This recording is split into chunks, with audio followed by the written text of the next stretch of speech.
तो स्टूडेंट्स, आज की क्लास में हम लोग बात कर रहे हैं मस्ट हैव मॉडल वर्ब की।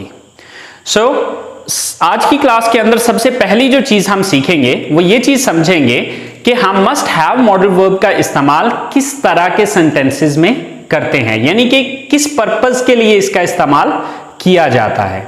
सेकंड थिंग, यानी कि सेकंड नंबर पे हम जो ये चीज सीखेंगे वो ये चीज समझेंगे कि उर्दू सेंटेंसेस में इसकी पहचान क्या होती है, किस तरह के सेंटेंसेस होती हैं, उर्दू जुमलों के आखिर में क्या कुछ आ रहा होता है, ये चीज समझेंगे।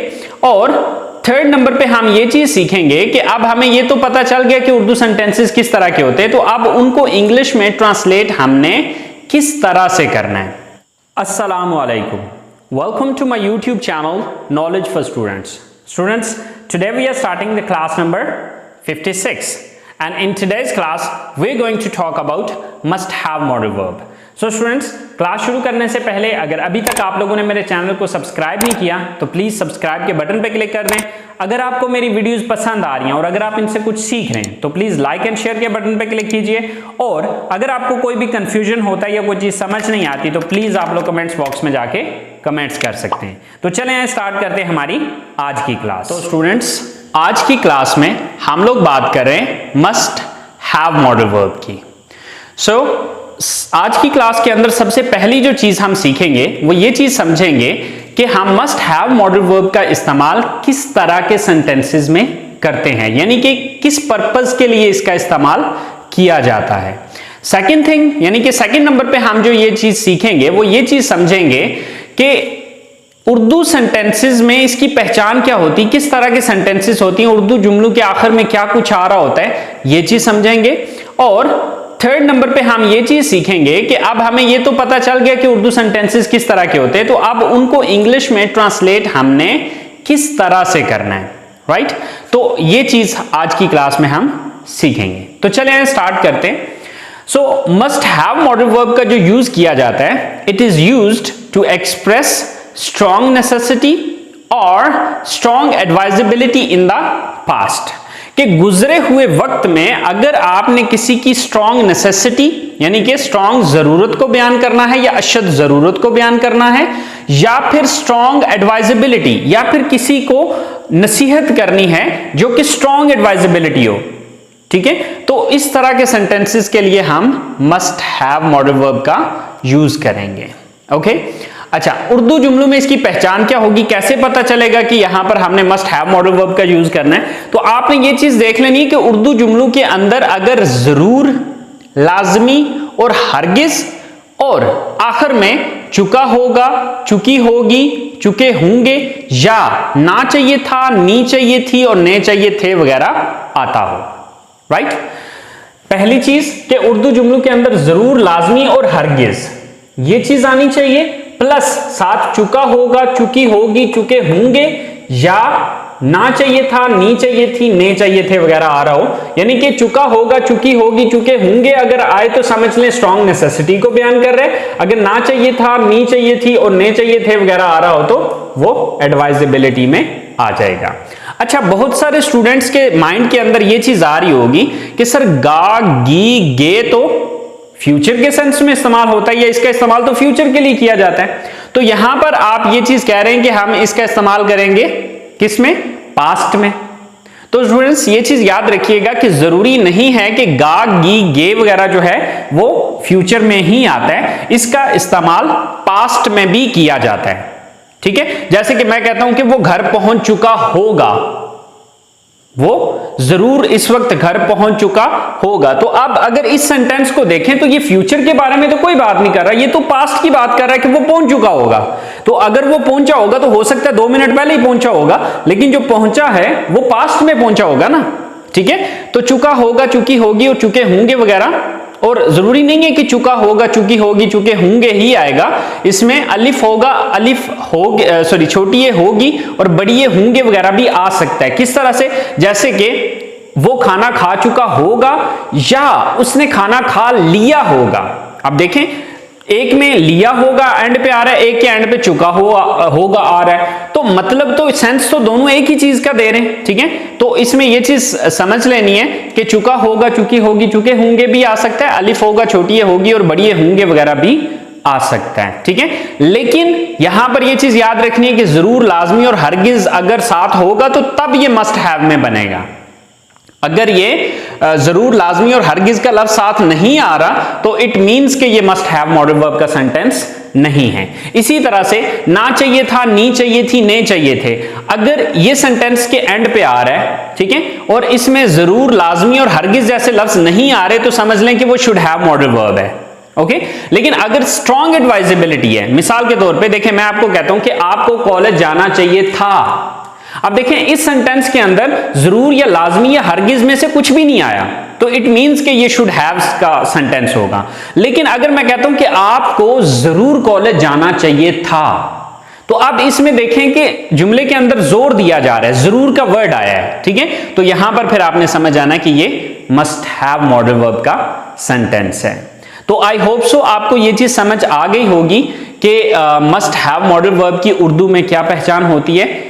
क्या पहचान है कि उर्दू जुमलों में जरूर, लाजमी और हरगिज, और आखिर में चुका होगा, चुकी होगी, चुके होंगे, इसके अलावा अलिफ होगा, छोटी होगी और बड़िए होंगे भी आ सकता है, या ना चाहिए था, नी चाहिए थी और ने चाहिए थे वगैरह आएगा। देखें अगर नेसेसिटी को बयान करेंगे तो फिर ये चीज आएगी, और अगर आप एडवाइजेबिलिटी को बयान करेंगे तो ये चीज आ जाएगी, थी ना चाहिए था, नी चाहिए थी और ने चाहिए थे वगैरह। अब जैसे कि नीचे मैंने जो ट्रांसलेशंस लिखी हुई है, या जो मैंने 4 सेंटेंसेस लिखे हैं, एक्चुअली बोर्ड में मजीद जगह नहीं थी इसलिए मैंने जस्ट 4 सेंटेंसेस ही लिखे, बट आपने ये चीज समझनी है कि मेन ये चीज है आपकी, ठीक है। अब इस हिसाब से हजारों सेंटेंसेस बनेंगे, लेकिन फॉलो आप इसी स्ट्रक्चर को कर रहे होंगे, ओके। तो जो इसके दोनों सेंस बनते हैं उन दोनों सेंसेस में मैंने इसकी ट्रांसलेशन लिखी हुई है। आई होप सो आपको ये बात समझ में आ गई होगी। तो चलें अब हम देख लेते हैं कि हमने ये चीज तो समझ ली कि ये उर्दू में इसकी पहचान क्या है, किस तरह के ये सेंटेंसेस होंगे। तो अब ये चीज देख लेते हैं कि जब हम इन उर्दू सेंटेंसेस को इंग्लिश में ट्रांसलेट करेंगे तो वो किस तरह से किया जाएगा, या इंग्लिश में ट्रांसलेशन करते हुए क्या क्या उसकी मतलब क्या क्या चीजें उसमें इस्तेमाल की जाएंगी, या उसकी जो स्ट्रक्चर होगी वो क्या होगी, उस चीज को समझ लेते हैं। तो देखिए जब आप उर्दू सेंटेंस को इंग्लिश में ट्रांसलेट करेंगे तो आप इस स्ट्रक्चर को फॉलो करेंगे, और स्ट्रक्चर क्या है, subject plus must have plus third form plus object. अच्छा, अब यहां पर आपके माइंड में एक क्वेश्चन आ रहा होगा कि सर थर्ड फॉर्म क्यों? तो यहां पर याद रखिएगा कि जहां पर भी हैव आ रहा हो, हैज या हैव आ रहा हो और आगे कोई वर्ब हो, आगे कोई वर्ब हो, तो याद रखिएगा हमेशा थर्ड फॉर्म में यूज होगा। हैज हैव के बाद जब भी कोई वर्ब आएगा वो हमेशा थर्ड फॉर्म में यूज किया जाएगा। लेकिन मैं पॉइंट फिर दोबारा बता रहा हूं, यह चीज याद रखनी है कि अगर हैव के फौरन बाद अगला वर्ड वर्ब है तो फिर वो थर्ड फॉर्म में आएगा। अगर हैज और हैव के बाद अगला वर्ड वर्ब नहीं है तो फिर आप थर्ड फॉर्म में यूज नहीं करेंगे। मिसाल के तौर पे देखिए मैं एक सेंटेंस बनाता हूं, आई हैव आ पेन। अब देखिए यहां पर हैव के फौरन बाद कोई वर्ब नहीं है, आ एक आर्टिकल है और पेन जो है ये एक नाउन है, ठीक है। तो यहां पर वर्ब नहीं आया, कोई काम नहीं आया, इसलिए यहां पर थर्ड फॉर्म हम यूज नहीं कर रहे हैं। लेकिन यह चीज याद रखनी कि हैव के बाद अगर वर्ब हो तो वो हमेशा थर्ड फॉर्म में आएगा। आई होप ये बात आपको समझ आ गई होगी, ओके। तो ये हमारी इंग्लिश सेंटेंस की स्ट्रक्चर है। मेन आपने इस चीज को, एक तो ये चीज समझनी है कि इसकी पहचान क्या होती है, उर्दू जुमले कैसे होते हैं, और दूसरा ये समझनी है कि आपने इंग्लिश जब सेंटेंस बनाएंगे तो उसकी स्ट्रक्चर क्या होगी। बस ये दो चीजें अगर आपको समझ आ जाती हैं तो आप हजारों के हिसाब से सेंटेंसेस बना सकते हैं अगर आपके पास वोकैबुलरी मौजूद है तो, ओके। तो चलें अब हम ये सेंटेंसेस बना के देखते हैं। तो देखें हमारा सबसे पहला जो सेंटेंस है वो है कि वो जरूर घर पहुंच चुका होगा या उसे जरूर घर पहुंचना चाहिए, सॉरी चाहिए था, उसे जरूर घर पहुंचना चाहिए था, राइट। अब देखें कि अगर मैं इस सेंटेंस को देखूं तो ये सेंटेंस मेरी नेसेसिटी को बयान कर रहा है, और अगर इस सेंटेंस को देखूं तो ये एडवाइजेबिलिटी को बयान कर रहा है, ओके। तो दोनों सूरतों में चाहे ये सेंटेंस हो चाहे ये सेंटेंस हो, इंग्लिश में ये जुमला सेम ही बनेगा या इंग्लिश में ये सेंटेंस सेम ही बनेगा। तो देखें कि सबसे पहले हमने क्या चीज देखनी है कि सब्जेक्ट यहां पर कौन है। तो सब्जेक्ट कौन है, वो कौन है, वो एक लड़का है, वो जरूर घर पहुंच चुका होगा। तो इसका मतलब है होगा से पता चला कि वो एक लड़का है। तो वो एक लड़का की इंग्लिश क्या होती है, he. Then must have, he must have. Then we have to look at the verb कि यहां पर verb क्या है। verb क्या है यहां पर, पहुंचना। अब पहुंचना की इंग्लिश रीच भी होती है, पहुंचना की इंग्लिश अराइव भी होती है, पहुंचना की इंग्लिश गेट भी होती है। अब आपको जो इजी लगता है वो आप तीनों में से यूज कर सकते हैं। फॉर एग्जांपल मैं यूज कर सकता हूं, कर लेता हूं रीच। तो रीच की थर्ड फॉर्म क्या है, reached. He must have reached, कहां पहुंच चुका होगा, यानी कि लास्ट चीज क्या है, ऑब्जेक्ट है, तो कहां पहुंच चुका होगा, घर। तो घर की इंग्लिश क्या है, home. He must have reached home, वो जरूर घर पहुंच चुका होगा, या वो लाजमी घर पहुंच चुका होगा। अब उससे जरूर घर पहुंचना चाहिए था, ये भी सेंटेंस हुआ तो तब भी इंग्लिश में यही सेंटेंस बनेगा। अच्छा, नेक्स्ट सेंटेंस सेकंड नंबर पे है कि वो लाजमी रात का खाना खा चुके होंगे या उन्हें लाजमी रात का खाना खाना चाहिए था। अब चाहे तो ये सेंटेंस हो, चाहे तो ये सेंटेंस हो, इंग्लिश में सेंटेंस एक ही बनेगा। ओके, सो वो लाजमी रात का खाना खा चुके होंगे, सबसे पहले सब्जेक्ट देखना है कि कौन है, वो है, यानी कि वो ज्यादा है। चुके होंगे से मुझे पता चल रहा है कि वो ज्यादा है, ठीक है। सो वो ज्यादा की इंग्लिश क्या होती है, they. Then must have, they must have. Then verb क्या यहां पर, खाना खाना। तो खाना खाना की इंग्लिश क्या होती है, ईट। तो इसकी थर्ड फॉर्म क्या है, eaten. They must have eaten, क्या खा चुके होंगे, रात का खाना। तो रात के खाने को क्या कहते हैं, dinner. They must have eaten dinner, वो डिनर कर चुके होंगे, या यहां पर टेक भी लगा सकते हैं, ठीक है। टेक की third form, they must have taken dinner, right? तो अब आप पे डिपेंड करता है कि आप चाहे तो eaten लगा लें, चाहे तो taken लगा लें, वो आपकी अपनी मर्जी है। देन थर्ड सेंटेंस है हमारे पास, अच्छा वो लाजमी रात का खाना खा चुके होंगे या उन्हें लाजमी रात का खाना खाना चाहिए था। इन दोनों की इंग्लिश यही रहेगी। ओके, थर्ड सेंटेंस है कि आसिया जरूर इंग्लिश सीख चुकी होगी या आसिया को जरूर इंग्लिश सीखनी चाहिए थी। दोनों सूरतों में इंग्लिश सेंटेंस एक ही बन रहा है। तो सबसे पहले यह देखना है कि सब्जेक्ट कौन है, सब्जेक्ट कौन है यहां पर, Asiya. So then must have,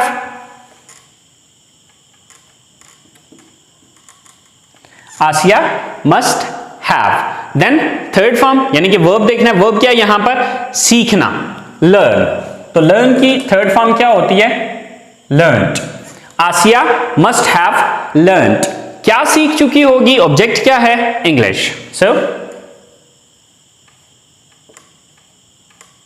Asiya must have learned English, Asiya जरूर इंग्लिश सीख चुकी होगी या आसिया को जरूर इंग्लिश सीखनी चाहिए थी, right. Okay, so the last sentence is कि वो जरूर अपने वालिदैन को इस बारे में बता चुके होंगे या उन्हें जरूर अपने वालिदैन को इस बारे में बताना चाहिए था, राइट। तो अब इस सेंटेंस को इंग्लिश में बनाने के लिए सबसे पहले सब्जेक्ट कौन है, वो, यानी कि वो ज्यादा है, क्योंकि चुके होंगे से पता चला कि वो ज्यादा है। सो they, then must have, they must have। Verb क्या यहां पर, बताना, tell। तो tell की थर्ड फॉर्म क्या है, told। they must have told, किसको बता चुके होंगे, अपने पेरेंट्स को या अपने वालिदैन को। तो अब चूंकि दे है तो अपना के लिए देयर का वर्ड यूज किया जाएगा, their parents। okay, they must have told their parents, किस बारे में, इस बारे में, about this।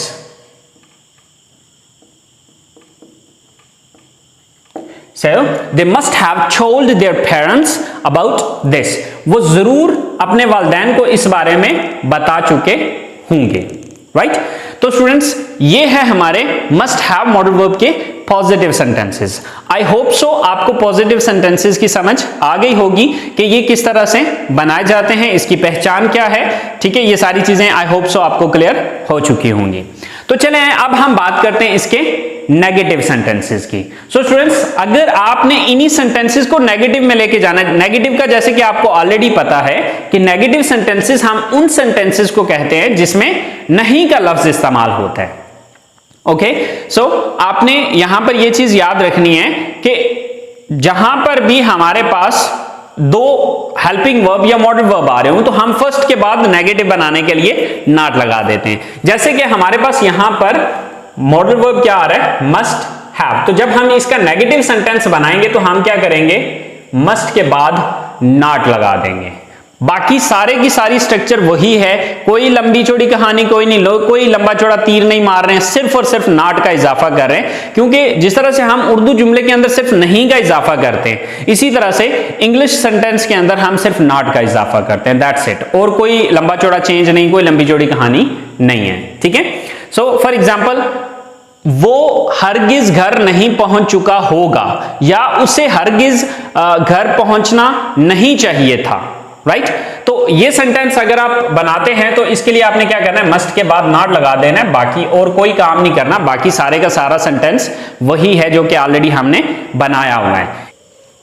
तो स्टूडेंट्स, अगर हम इसकी बात करें सेकंड सेंटेंस की, तो सेकंड सेंटेंस क्या है कि वो लाजमी रात का खाना खा चुके होंगे। तो अगर आप इसको नेगेटिव में लेके जाते हैं तो ये सेंटेंस क्या बनेगा कि वो हरगिज रात का खाना नहीं खा चुके होंगे या उन्हें हरगिज रात का खाना नहीं खाना चाहिए था। तो अगर आप इस सेंटेंस को नेगेटिव में लेके जाते हैं तो सिर्फ आपने क्या करना है, यहां पर मस्ट के बाद नॉट लगा देना है। So they must not have eaten dinner, और मस्ट नॉट का जो शॉर्टकट है वो मस्टंट होता है। ठीक है, मस्टंट। बट राइटिंग में जो कि शॉर्टकट्स नहीं यूज किए जाते, इसलिए मैं यहां पर शॉर्टकट उसका नहीं यूज कर रहा। But just keep in your mind, in speaking we use the shortcuts. हम स्पीकिंग के अंदर इनके शॉर्टकट्स यूज करते हैं। Okay, but in writing we can't use shortcuts. Okay, so the third sentence is कि आसिया जरूर इंग्लिश सीख चुकी होगी। अगर इसी को नेगेटिव में लेके जाते हैं तो आसिया हरगिज इंग्लिश नहीं सीख चुकी होगी या आसिया को हरगिज इंग्लिश नहीं सीखनी चाहिए थी, right. So Asiya must not, so Asiya must not have learned English. Asiya को हरगिज इंग्लिश नहीं सीखनी चाहिए थी। And the last sentence is कि वो जरूर अपने वालिदैन को इस बारे में बता चुके होंगे, या इसको नेगेटिव में लेके जाते हैं तो वो ये होगा कि वो हरगिज अपने वालिदैन को इस बारे में नहीं बता चुके होंगे या उन्हें हरगिज अपने वालिदैन को इस बारे में नहीं बताना चाहिए था, राइट। तो यहां पर क्या करना है, दे must not have told their parents about this. So students, आपने देखा कि हमने कितनी आसानी के साथ इसके नेगेटिव सेंटेंसेस बना लिए। आई होप सो आपको ये बात समझ आ चुकी होगी। तो चलें अब हम बात करते हैं इसके इंटरोगेटिव सेंटेंसेस की या सवालिया जुमलों की, कि अगर हमें किसी से कोई सवाल करना पड़े तो फिर हम क्या करेंगे। तो स्टूडेंट्स याद रखिएगा, जैसे कि पिछली क्लासेस के अंदर ऑलरेडी मैं आपको इंटरोगेटिव सेंटेंसेस बता चुका हूं कि अगर आप किसी भी सेंटेंस का नेगेटिव बना सकते हैं तो फिर आपके लिए उसका इंट्रोगेटिव बनाना कोई बड़ी बात नहीं है, कोई मसला नहीं है। क्योंकि आपने सिर्फ ये चीज देखना है कि जब मैंने इसका नेगेटिव बनाया था तो नेगेटिव बनाने के लिए मैंने किस लफ्ज के बाद नॉट लगाया था। जिस लफ्ज के बाद आपने नॉट लगाया था उस लफ्ज को उठा के सेंटेंस के शुरू में ले जाएं, ठीक है, और वो इंट्रोगेटिव सेंटेंस बन जाएगा। मिसाल के तौर पे अगर हम यहां पर देखें तो जब हमने इसका नेगेटिव बनाया तो नेगेटिव में हमने किसके बाद नॉट लगाया, मस्ट के बाद। तो क्या करेंगे, हम इस मस्ट को उठा के सेंटेंस के शुरू में ले जाएंगे। जब हम इस मस्ट को उठा के यहां पर लेके आएंगे तो ये हमारा इंटरोगेटिव या सवालिया जुमला बन जाएगा। मिसाल के तौर पे कि अगर हमारे पास सेंटेंस है कि क्या वो जरूर घर पहुंच चुका होगा, ये सवाल है, या क्या उसे जरूर घर पहुंचना चाहिए था। तो जब ये सेंटेंस मैं बनाऊंगा तो मैं क्या करूंगा कि इस नॉट को यहां से खत्म करूंगा और इस मस्ट को उठा के यहां पर ले आऊंगा। तो सेंटेंस मेरा क्या होगा, must he have reached home. सिर्फ इतना किया कि इस मस्ट को उठा के यहां पर लाया। ठीक है। इसी तरह से सेकंड सेंटेंस है कि क्या वो लाजमी रात का खाना खा चुके होंगे या क्या उन्हें लाजमी रात का खाना खाना चाहिए था। तो इस सूरत में हम यहां से इस नॉट को रिमूव करेंगे और इस मस्ट को उठा के यहां पर स्टार्ट में ले आएंगे। इसी तरह से जो नेक्स्ट सेंटेंस है, आसिया जरूर इंग्लिश सीख चुकी होगी, तो इसका इंट्रोगेटिव क्या होगा, क्या आसिया जरूर इंग्लिश सीख चुकी होगी या क्या आसिया को जरूर इंग्लिश सीखनी चाहिए थी, राइट। तो जब ये करेंगे तो हम इस नॉट को यहां से खत्म कर देंगे और इस मस्ट को उठा के आसिया से पहले ले आएंगे, ठीक है। इसी तरह से क्या वो जरूर अपने वालिदैन को इस बारे में बता चुके होंगे या क्या उन्हें जरूर अपने वालिदैन को इस बारे में बताना चाहिए था। अगर ये सेंटेंस है तो आपने सिंपली क्या करना है, नॉट को खत्म करना है और इस मस्ट को उठा के यहां पर सेंटेंस के स्टार्ट में ले आना है, ठीक है। अच्छा, इसके बाद जो नेक्स्ट चीज है वो ये है कि बाजुकात हमारे नेगेटिव इंट्रोगेटिव सेंटेंसेस भी होते हैं, यानी कि जिसमें सवाल तो पूछा जा रहा है लेकिन साथ नहीं का लफ्ज भी आ रहा है।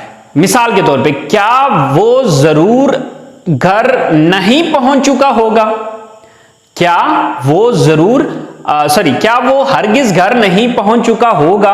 तो जब ये सेंटेंस बनता है तो ये नेगेटिव इंट्रोगेटिव है, यानी कि इसमें नेगेटिव सेंटेंस भी है और ये इंट्रोगेटिव भी आ रहा है। तो उस सूरत में आपके पास दो ऑप्शन बचते हैं। आप एक काम तो ये कर सकते हैं कि जिस तरह इस मस्ट को उठा के सेंटेंस के शुरू में लाए हैं, मस्ट के साथ ही नॉट को भी ले आए। अगर ऐसा नहीं करते हैं तो नॉट को इधर ही रहने दें, ठीक है, सिर्फ मस्ट को उठा के शुरू में ले आए, तो वो आपका नेगेटिव इंट्रोगेटिव सेंटेंस बन जाएगा।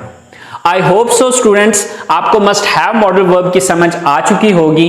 फिर भी अगर आपको कोई कंफ्यूजन होता है या कोई चीज समझ में नहीं आती तो प्लीज आप लोगों ने जरूर कमेंट्स बॉक्स में जाके मुझे बताना है। और मजीद अगर कोई सजेशन भी हो, अगर कोई क्लास में कोई थोड़ा बहुत चेंज चाहिए जिससे आप ज्यादा अच्छे से समझ सकते हो, तो प्लीज आप लोग कमेंट्स बॉक्स में जाके मुझे जरूर गाइड कीजिएगा इंशाल्लाह, जिस तरह से आपको अच्छे से समझ आए।